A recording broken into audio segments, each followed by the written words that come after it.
한동안 반도체주들의 하락과 함께 잠잠했었던 AI 내러티브가 미국을 중심으로 다시금 살아나고 있습니다. AI로 인해서 돈 버는 기업들이 나타나고 있기 때문입니다. 마벨 테크놀로지는 데이터 센터의 전력 효율을 높이는 DPU를 제작하고 있는 기업인데요. AI 수요 증가에 힘입어서 3분기 매출이 호조세를 보였다고 밝혔습니다. 세일즈포스의 경우에도 기업용 소프트웨어 회사인데요. AI 챗봇 에이전트 포스가 실적 호조 요인으로 작용하면서 3분기 시장의 기대치를 뛰어넘는 실적을 공개했습니다.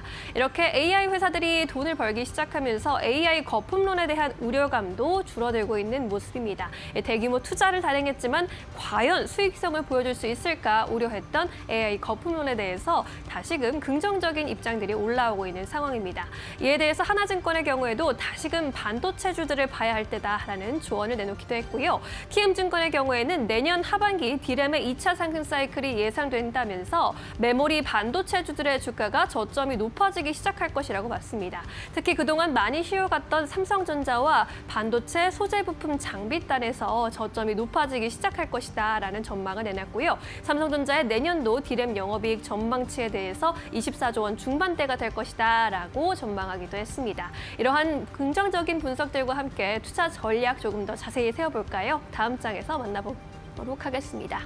먼저 현대차증권의 경우에는 메모리 산업의 변곡점이 엔비디아의 B300 출시 시점인 내년 2분기가 될 것으로 봤습니다. B300의 경우에는 B200보다 HBM의 50% 정도 물량이 더 들어가게 되는데요. 이에 따라 내년 2분기를 겨냥한 저점 매수 전략이 유효하다라는 이야기를 했습니다.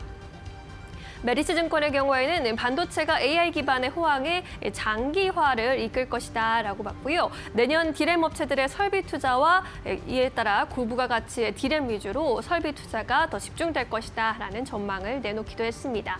현재 가장 우려스러운 부분은 삼성전자의 앞으로의 반등 기미일 텐데요. 키움증권에서는 2025년 HBM 수요 강세가 지속되면서 하반기에 HBM3의 수주 경쟁 심화가 예상된다고 했습니다. 상반기까지는 SK하이닉스의 HBM3E의 독점 체제가 유지될 것으로 봤는데 하반기에는 삼성전자의 시장 진입 가능성이 더 높아질 것이다라는 의견을 내놨습니다.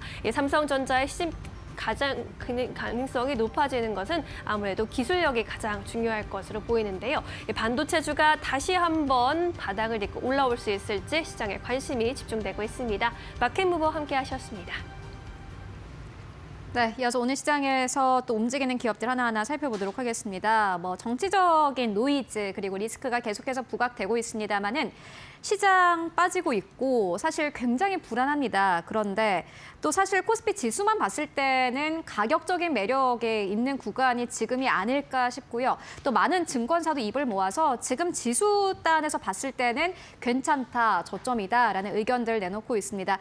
진짜 수익을 보려면 사실 싸게 사는 것이 굉장히 중요한데 그런 측면에서 봤을 때 지금은 진입 시점에 대한 좀 이야기를 해볼 때가 아닐까 싶습니다. 그런 측면에서 오늘 첫 번째 기업 바로 만나보도록 하겠습니다. 한국 타이어앤테크놀로지인데요. 박근호 이사님 어떻게 보십니까? 네, 일단 한국타이어라고 표현을 좀 하도록 할게요. 올해 5월달에 이제 한원 시스템 인수와 관련돼서 시장에서 이제 급락을 보여주는 후에 좀처럼 그 가격대를 회복을 못 해주고 있는 상황인데요. 지금 시장에서 사실 내가 갖고 있는 보유 종목군들도 굉장히 좀 고민이 크지만 이제 신규로 들어갈 종목군들을 서서히 좀 생각을 해야 될 시기가 왔다라고 생각을 하고 있거든요. 그 부분은 이제 가격적인 부분에서 너무 많이 지금 저평가 영역에 빠져 있기 때문에 자, 그럼 한국타이어에 어떤 좀 메리트가 있는지 한번 좀 살펴보도록 하겠습니다. 지금 이제 주가가 내려갔을 때 저평가라는 것은 실적이 유지가 되면서 주가가 내려갔을 때 저평가라고 우리가 보통 표현을 할 수가 있겠죠. 네. 한국타이어의 3분기 영업이익이 전년 대비해서 거의 40%죠. 정확히 39% 액수로 표현한다라고 하면 1,372억 정도를 기록을 했다라고 해서 3분기 호실적을 좀 기록을 했고요. 일단 이 타이어 같은 경우는 우리가 전기차 타이어 같은 경우는 좀 얇기 때문에 싸지 않을까라는 생각을 하고 있는데 전기차 타이어는 얇아도 일반 보통 내연기관에 꼽는 것보다 훨씬 더 비싸거든요.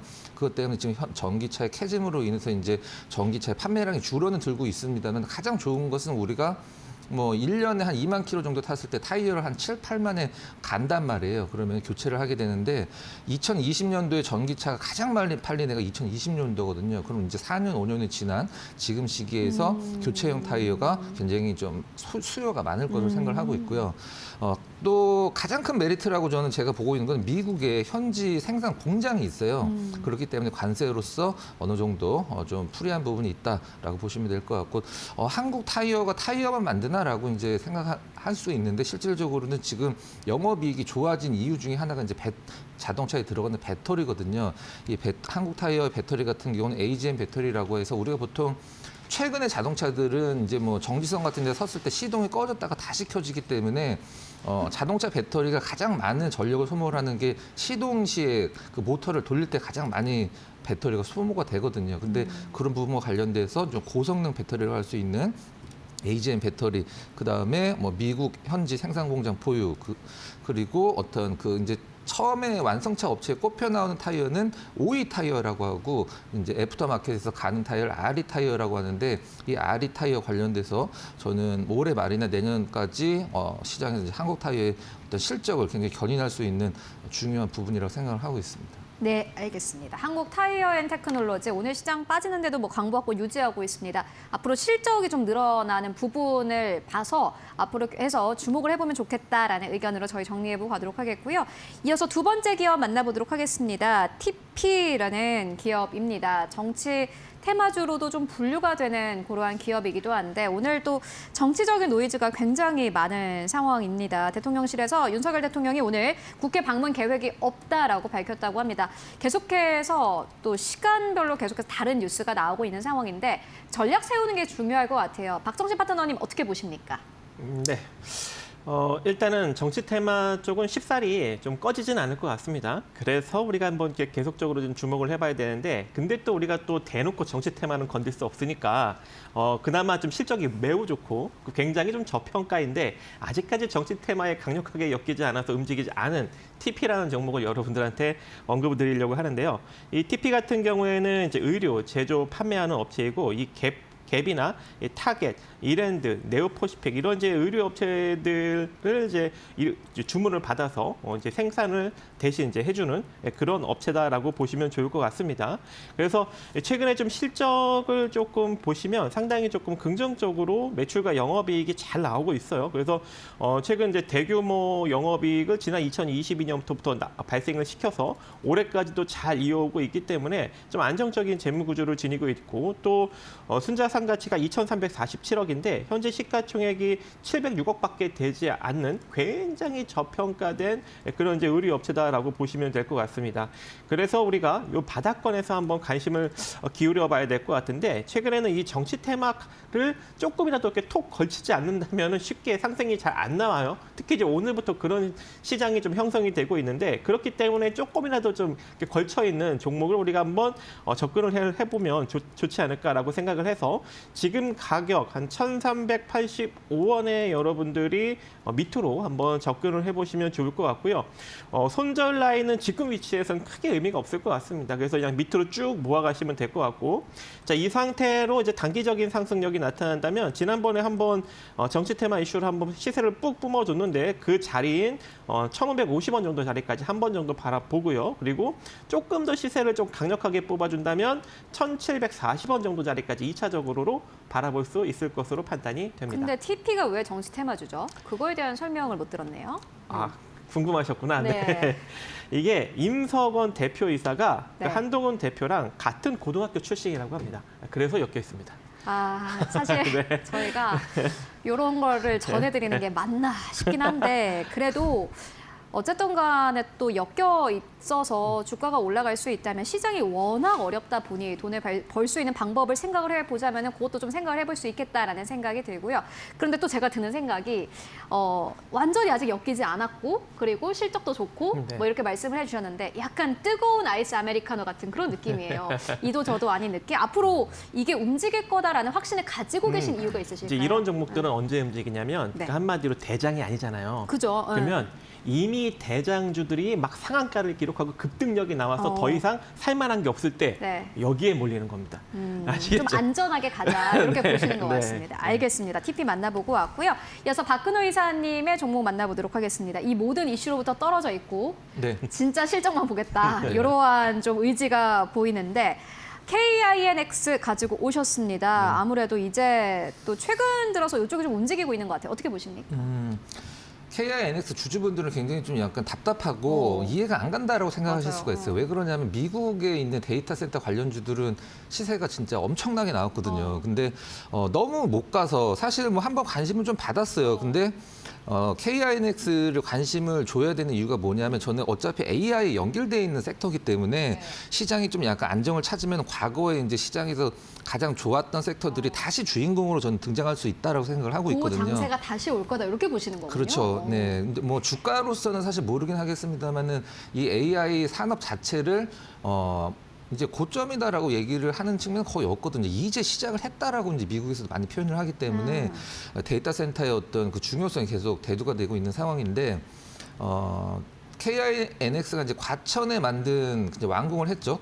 데이터 센터를 한마디로 표현하면 경기도권에 생길 수 있는 마지막 데이터 센터거든요. 이 부분도 상당히 중요하다라고 생각을 하고 있고 이제 데이터 센터를 만들면은 전력 같은 경우가 굉장히 많이 소요가 되기 때문에 그죠. 그것과 관련된 기반이 없으면 그래서 네이버 같은 경우도 세종에다가 데이터 센터를 만들었거든요. 각이라고 이제 표현을 하는데 네이버에서는 이제 좀 살펴보면 이제 이 KINX가 과천에 만든 데이터 센터에 지금 입주율이 얼마 되냐라고 이제 최근에 나온 뉴스를 한번 살펴보면 50% 된다라고 이제 표현을 하고 있는데 그러면은 데이터 센터 굉장히 돈 많이 들여서 만들어놨는데 입주율이 50%밖에 안 돼라고 생각을 하실 수도 있죠, 당연히. 근데 분양은 다 됐습니다. 분양은 다 됐는데 한꺼번에 입주를 할 수가 없으니까 한 기업마다 이제 차례차례로 입주를 하기 때문에 현재 50% 정도 입주를 하고 있는 상황이고 우리가 보통 뭐 알만한 우리가 보통 인터넷으로 사용을 하는 빅테크 기업들 같은 경우에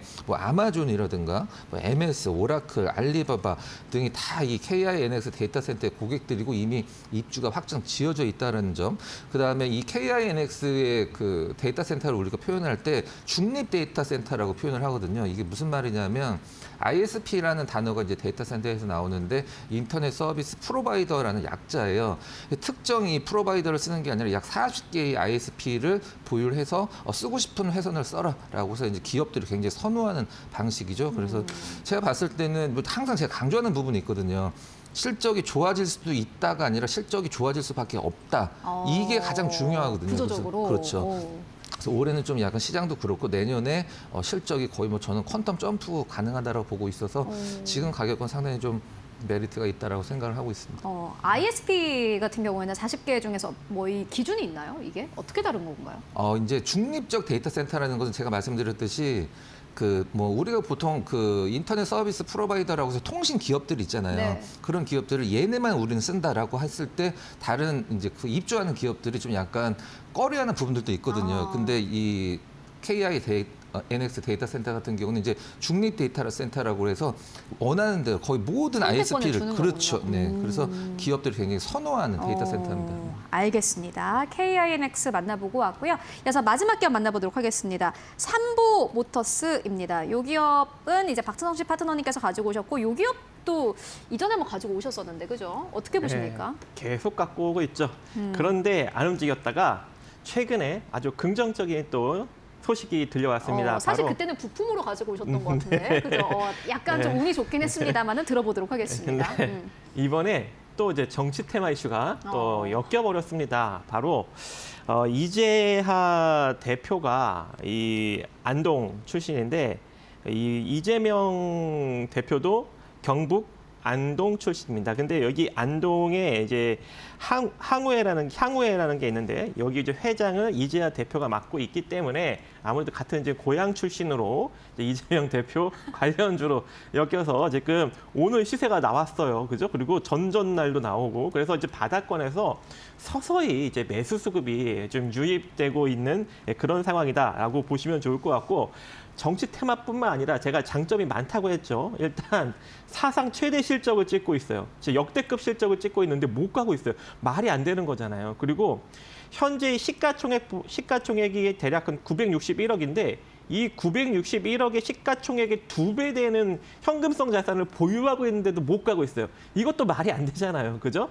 그래서 이번에 이 정치 테마 이슈에 맞물려서 본연의 자산 가치를 찾아가는 그런 기업이 되지 않을까 그렇게 생각을 하고 있고, 또 이제 대구시랑 같이 이 도심항공 모터를 또 개발을 하고 있어요. 그리고 추후에 이제 이 도심항공 관련 섹터 이슈가 또 강력하게 불어오게 된다면 이미 이제 하이브리드 기체를 만든 이 삼보 모터스가 좀 강력하게 부각을 받을 수 있는 그런 여력도 있지 않을까 이렇게 생각을 합니다. 그래서 네.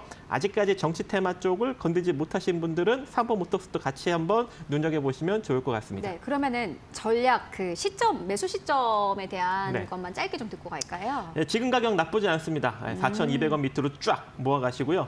1차적인 목표는 일단 4,830원을 제시해 드리는데, 근데 이제 이 자리가 훅 돌파해버리면 5,600원까지, 5,500원 정도 자리까지 빠르게 올라갈 수 있습니다. 그래서 1차적으로 4,800원, 2차적으로 5,500원 정도 바라보시면서 대응을 하시면 좋을 것 같습니다. 네, 알겠습니다. 지금까지 박근호 이사 그리고 박정식 파트너와 함께 이야기 나눠봤습니다. 말씀 고맙습니다.